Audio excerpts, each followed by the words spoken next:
салому дуруд дӯстони азиз, топ 10 қиматтарин футболбозони дунё. вақте сухан дар ин бора меравад, мухлисони Роналду ва Месси якум шуда футболбозони дӯстдоштаи худро дар ҷои аввал мегузоранд ва барои ин баҳонаҳои хубе ҳам меоранд. Мисол, мухлисони Месси мегӯянд ки Лео 7 туби тиллоӣ дорад, мухлисони Роналду мегӯянд ки Криштиану беҳтарин бомбардир дар таърихи футбол аст.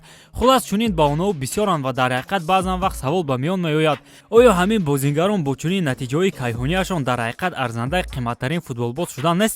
мутаассифона не. вақте арзиши трансферии бозингарон баҳо дода мешавад, пеш аз ҳама сину соли онҳо, натиҷаву ҳунарнамоӣ, ояндаашон ва баъзан вақт муҳлати шартномаашон бо даста ба иноват гирифта мешавад. портали машҳури Трансфермаркт маҳз аз рӯи ҳамин нишондодҳо нархро муайян мекунад. дар барномаи имрӯза мебинем ки ба топ 10 қиматтарин бозингарон киё дохил мешаванд. агар барои тамошо омода бошед, пас лайкҳои қиматбои худро гузоред, мо бошем сар мекунем.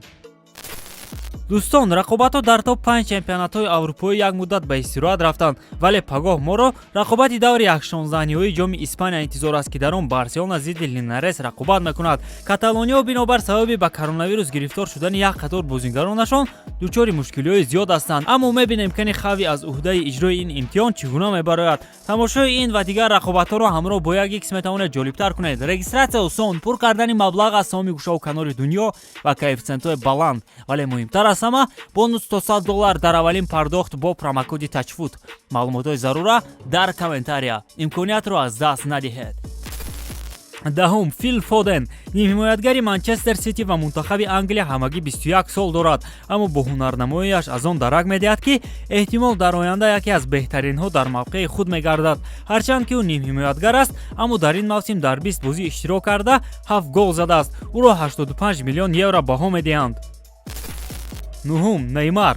бо он нигоҳ накарда ки трансфери Неймар ба ПСЖ рекорди футболиро задааст, аммо аз рӯи арзишаш ҳамин ҳоло дар ҷои нуҳум қарор дорад.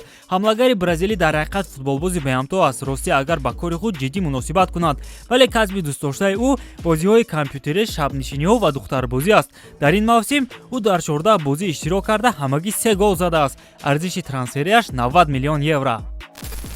ҳаштум, Кевин Де Брюйне. Де Брюйне ҳамин ҳоло яке аз беҳтарин плеймейкерҳои дунё ба ҳисоб меравад ва беҳуда нест ки ҳар сол ӯ аз рӯи номинатсияҳои гуногун беҳтарин бозингари премер-лига дониста мешавад. бидуни ӯ Манчестер Сити Гвардиоларо тасаввур кардан хело мушкил аст. дар ин мавсим нимҳимоятгар дар 223 бозӣ иштирок карда 6 гол задааст. арзишаш 90 миллион евро. ҳафтум, Бруно Фернандеш. дар Манчестер Юнайтед айнан мисли Кевин Де Брюйни Манчестер Сити аст. аниқтараш, онҳо дар дастаҳои худ нақши Ахиларо бозӣ мекунанд. бо он нигоҳ накарда ки дар МЮ Роналдо бозӣ мекунад, вале Бруно ҳоло ҳам футболбози калидии даста боқӣ мемонад. дар ин мавсим ӯ дар 23 бозӣ иштирок карда 5 гол задааст. арзишаш 90 миллион евро. шашум, Ромелу Лукаку. Лукаку дар Интер худро яке аз беҳтарин ҳамлагарони марказии дунё муаррифӣ карда буд ва баъри харидории ӯ як қатор дастаҳо дар навбат истода буданд. аммо Ромелу дастаи пештараи худ Челсиро интихоб карду ҳоло пушаймон аст. ӯ дар 18 бозӣ иштирок карда 7 гол задааст, вале барои ҳамлагари марказие чун ӯ ин нишондодҳои начандон назаррас мебошанд. Лукаку дар Челси хушбахт нест ва рӯйрост гуфт ки рафтанаш аз Интер хатогии бузург буд. чунин моҷаро албатта арзиши трансферии ӯро паст мекунанд, вале ҳамин ҳоло ӯ 100 миллион евро баҳо дода мешавад. панҷум, Харри Кейн. Кейн ҳам яке аз беҳтарин ҳамлагарони марказии ин давра аст ва соли гузашта беҳтарин бомбардири премер-лига шуда буд. аммо пас аз кӯшиши нобарӯи гузариш ба Манчестер Сити ки ӯро маҷбури дар Тоттенхэм нигоҳ доштанд, ҳамлагар роҳафтода шуд ва мавсимро хело бад оғоз кард. аммо пас аз омадани Антонио Конте ӯ ба худ омада истодааст ва дар 20 бозӣ ин мавсим 5 гол задааст. арзиши трансфериаш 100 миллион евро. чорум, Муҳаммад Салоҳ. барои муаррифӣ кардани Муҳаммад Салоҳ суханои зиёдатӣ дар кор нест. ӯ айни ҳол яке аз беҳтарин футболбозони дунё ба шумор меравад. ҳамлагари мисрӣ дар 26 бозӣ ин мавсим 23 гол задааст. ҳамин натиҷаи ӯ нишон медиҳад ки ӯ чӣ гуна бозингар аст. муваффақиятҳои Ливерпулро бидуни ӯ тасаввур кардан хело душвор аст.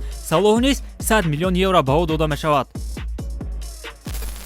сеюм, Винисиус Жуниор. ҳамлагари 21-солаи Реал Мадрид ин мавсим беҳамтост. ӯ ҳамроҳи Карим Бензема дастаи шоҳонаро ба пеш бурда истодааст ва маҳз бо ҳунарнамои нотакрори онҳо мадридиҳо айни ҳол яке аз фаворитҳои ҳамаи мусобиқаҳо ба шумор мераванд. Винисиус дар 25 бозӣ ин мавсим 12 гол задааст. арзиши трансфериаш 100 миллион евро. дуюм Эрлинг Холландро беҳуда терминатори норвегӣ ё худ машинаи голзанӣ намегӯянд. ӯ дар 3 мавсими худ дар Боруссия дар ҳама мусобиқаҳо 73 бозӣ карда 75 гол задааст. Холланд бозингари орзуҳои қариб ҳамаи грандҳои аврупоӣ аст. дар 21 солагӣ статистикаи ӯ дар ҳақиқат ҳайратовар мебошад. шубҳа надорем ки ӯ рӯзе қиматтарин футболбоз хоҳад шуд. айни ҳол бошад ӯ 150 миллион евро ба ӯ дода мешавад. якум Килиан Мбаппе. бо он нигоҳ накарда ки дар ПСЖ яке аз беҳтарин футболбозон дар таърих Лионел Месси ҳунарнамоӣ мекунад, вале Мбаппе ҳоло ҳам лидери асосӣ боқӣ мемонад. дар 19-солагии худ бо мунтахабаш ғолиби ҷоми ҷаҳон шуда буд, ки маҳз бо кӯшишҳои ӯ муваффақият ба даст омад. аз он лаҳза то ба имрӯз Мбапперо бисёр дастаҳо кӯшиш кардан ба даст оранд, аммо бо статуси қиматтарин бозингари дунё ӯ ин тобистон тамоман бепул ба Реал Мадрид гузариш хоҳад кард. Мбаппе 160 миллион евро ба ӯ дода мешавад. ино буданд топ 10 қиматтаринҳо. дар охир наметавонем арзиши трансферии Роналду ва Мессиро ёддорас накунем, зеро дар чунин ҳол мухлисонашон моро намебахшанд. Лионел Месси 60 миллион евро ба ӯ дода мешавад ва дар рӯйхати қиматтарин бозингарон дар ҷои 63 қарор гирифтааст. Роналду бошад 35 миллион евро нарх дораду дар мавқеи 181 аст. чӣ тавре ки гуфтем сину солам нақши калон мебозад, бинобар ин онҳо чунин арзиш доранд. ба фикри шумо оё арзиши трансферии Месси ва Роналду аз рӯи адолат аст ё не? ҳатман дар комментария нависед. бо ҳамин тамом дӯстон, бо шумо буд канали Футболбародарон ва ровии барномаҳо Берӯз Артиков. хайр то барномаҳои дигар. муваффақу пирӯз бошед.